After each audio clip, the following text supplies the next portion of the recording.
Y'all! Yella Boy, a name that might not ring a bell for some of you younger listeners, but trust me, this New Orleans rapper was on fire back in the day. But hold up, before we get into all the juicy details, let's set the scene with a little clip. When Yella Boy got killed, man, it messed the city up. You know, because like I say, they was the outlaws of New Orleans, you feel me?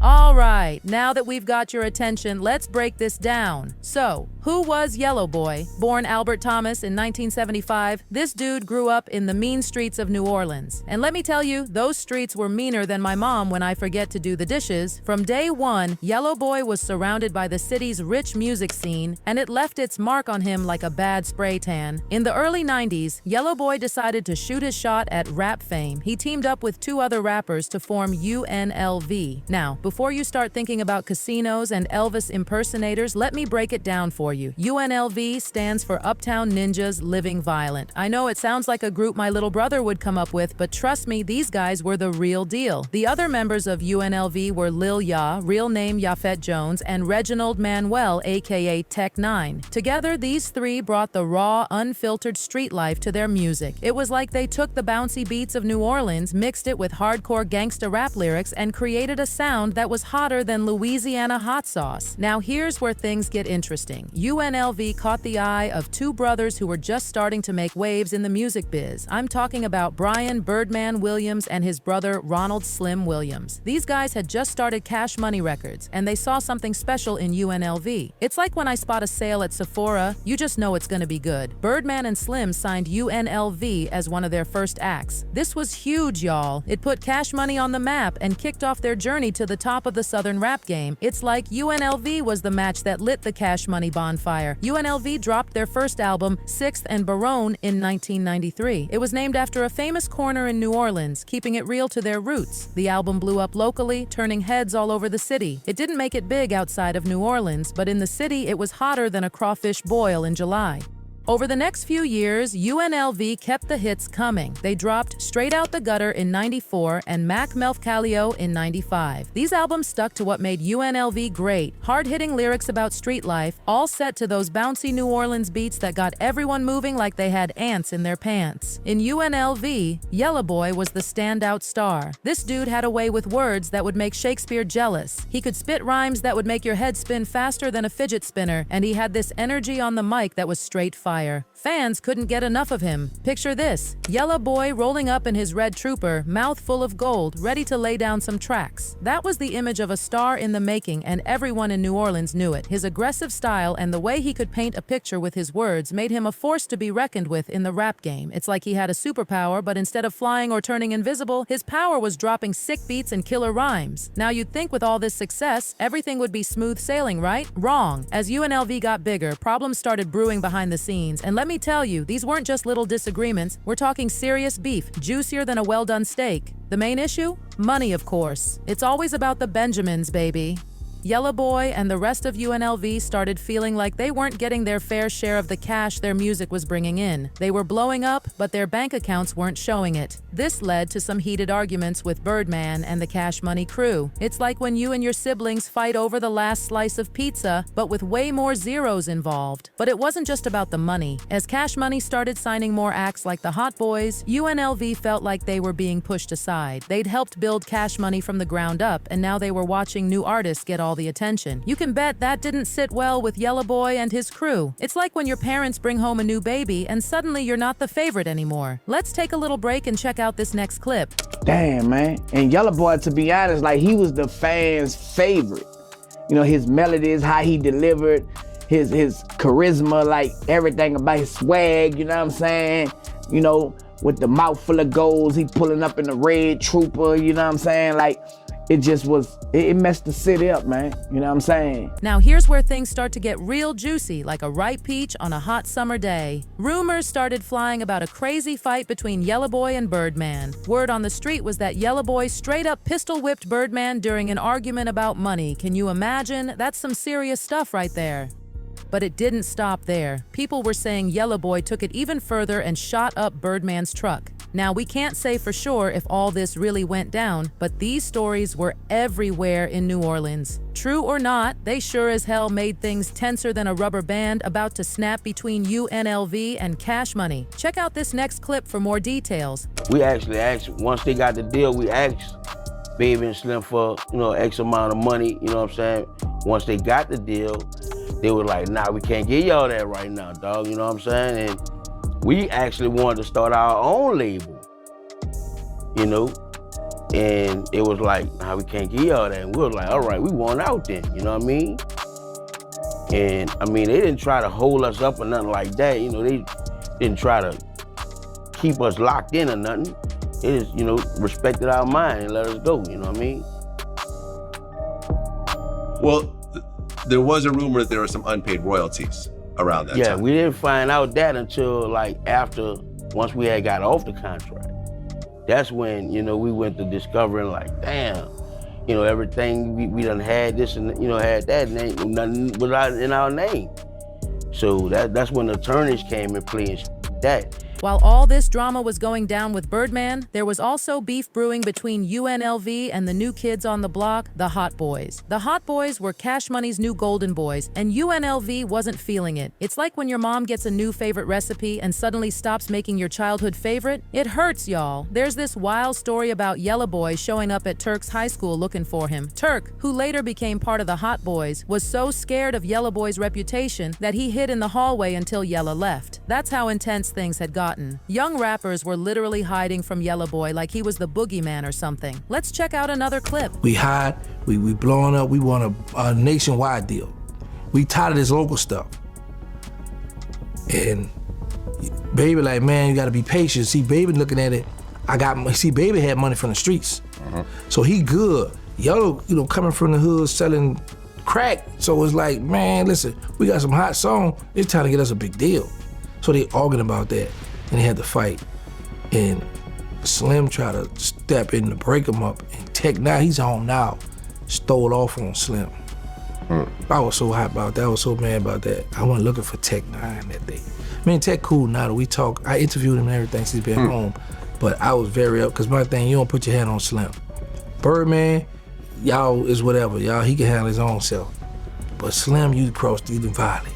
By 1996, things had reached a boiling point. There were rumors flying around that Birdman wanted to drop UNLV from the label. You can bet Yella Boy wasn't about to let that happen without a fight. It's like when someone tries to steal your bestie, you're gonna throw down. On April 5th, 1997, everything came to a head. Yella Boy, only 22 years old, was sitting in his car outside a club called Tammy's. Word is he was there to buy some dope, but something went wrong. Terribly wrong. Next thing anyone knew, Yella Boy had been shot in the head. He was found dead in his car. Just like that, the promising career of one of New Orleans' most talented rappers was cut short in the blink of an eye. It's like a candle being snuffed out way too soon. After Yella Boy's death, the rumor mill went into overdrive. Everyone was trying to figure out what really went down that night. And you know who ended up at the center of a lot of those rumors? Yep, you guessed it, Birdman. People started speculating that Birdman might have had something to do with Yella Boy's death. They pointed to all the beef between them, the alleged pistol whipping incident, and the shooting at Birdman's truck. It seemed like there was plenty of bad blood to go around. Adding fuel to the fire, Birdman dropped a song in 2002 called What Happened to That Boy. There's a line in it that goes, "What happened to that boy? He was talking we put a clap into that boy." Some people swore this was Birdman basically admitting to his involvement in Yella Boy's death. It's like leaving a trail of breadcrumbs, but instead of leading to a gingerbread house, it's leading to some serious accusations. Let's take a look at another clip. It was a rumor that Yella went and shot the house up. I didn't see that. I don't believe that. That's what they running with, people saying that. But I don't believe that happened. But Yella started riding around with that pump shotgun though. While all this drama was going down with Birdman, there was also beef brewing between UNLV and the new kids on the block, the Hot Boys. The Hot Boys were Cash Money's new golden boys, and UNLV wasn't feeling it. There's this wild story about Yella Boy showing up at Turk's high school looking for him. Turk, who later became part of the Hot Boys, was so scared of Yella Boy's reputation that he hid in the hallway until Yella left. That's how intense things had gotten. Young rappers were literally hiding from Yella Boy. When Yella Boy got killed, man, I was young, bro. Like, I ain't lying, man. Like, when I used to come around Cash Money, you know what I'm saying? And whatever they was going through at the time, it was like, we the new up and coming group, you know, they UNLV, you know. I remember one story, man, Yella Boy pulled up. I was going to high school. I was catching a bus. I ain't even had no car, nothing. So they were like, man, Yella Boy out there, you know what I'm saying? So, you know, I was like, damn. All the while I'm thinking, you know what I'm saying, they mad because, you know what I'm saying, we the next up and coming group, and you know what I'm saying, it ain't about UNLV no more. So Yella Boy out there, I'm hiding in the hallway, right? You know what I'm saying? I'm young though, you know? So bam, I'm like, man, I ain't about to go out with him, cause I done heard so much stories about him, like he thugging, he gangster, that, right? You know what I'm saying? So bam, I didn't come out, man. I came out after he left, and it was crazy, man, because you know what I'm saying?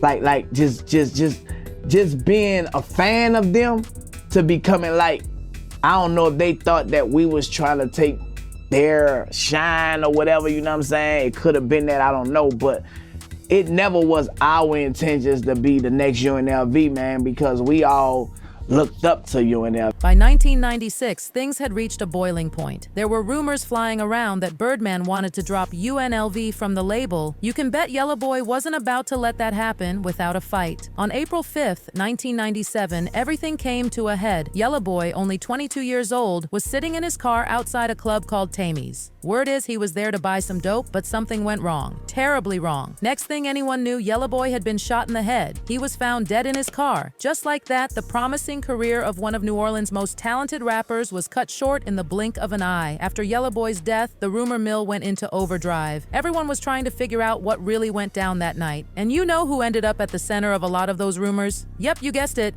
Birdman. People started speculating that Birdman might have had something to do with Yella Boy's death. They pointed to all the beef between them, the alleged pistol whipping incident, and the shooting at Birdman's truck. It seemed like there was plenty of bad blood to go around.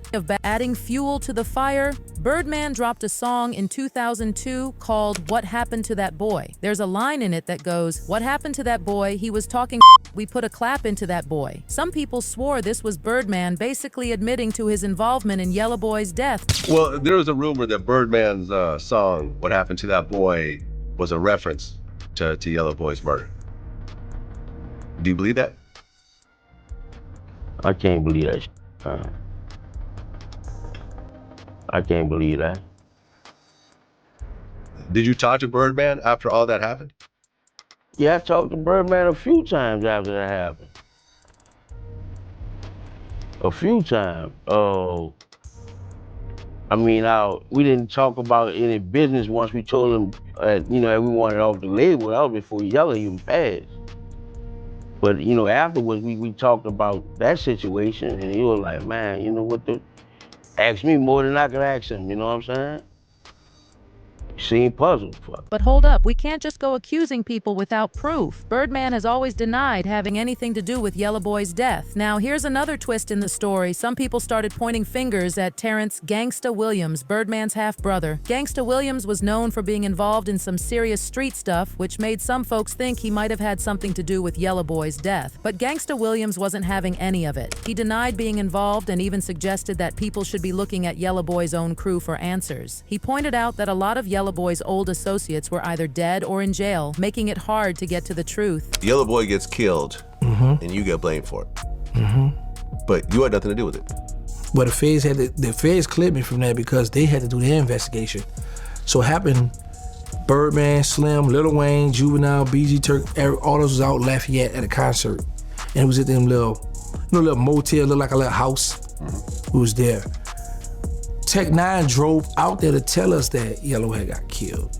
But it's sad because people will point the finger and say, I did this or did that, and I'll be with the president, but because of my reputation for them knowing me doing stuff, I get blamed for everything. And I really didn't have nothing to do with that.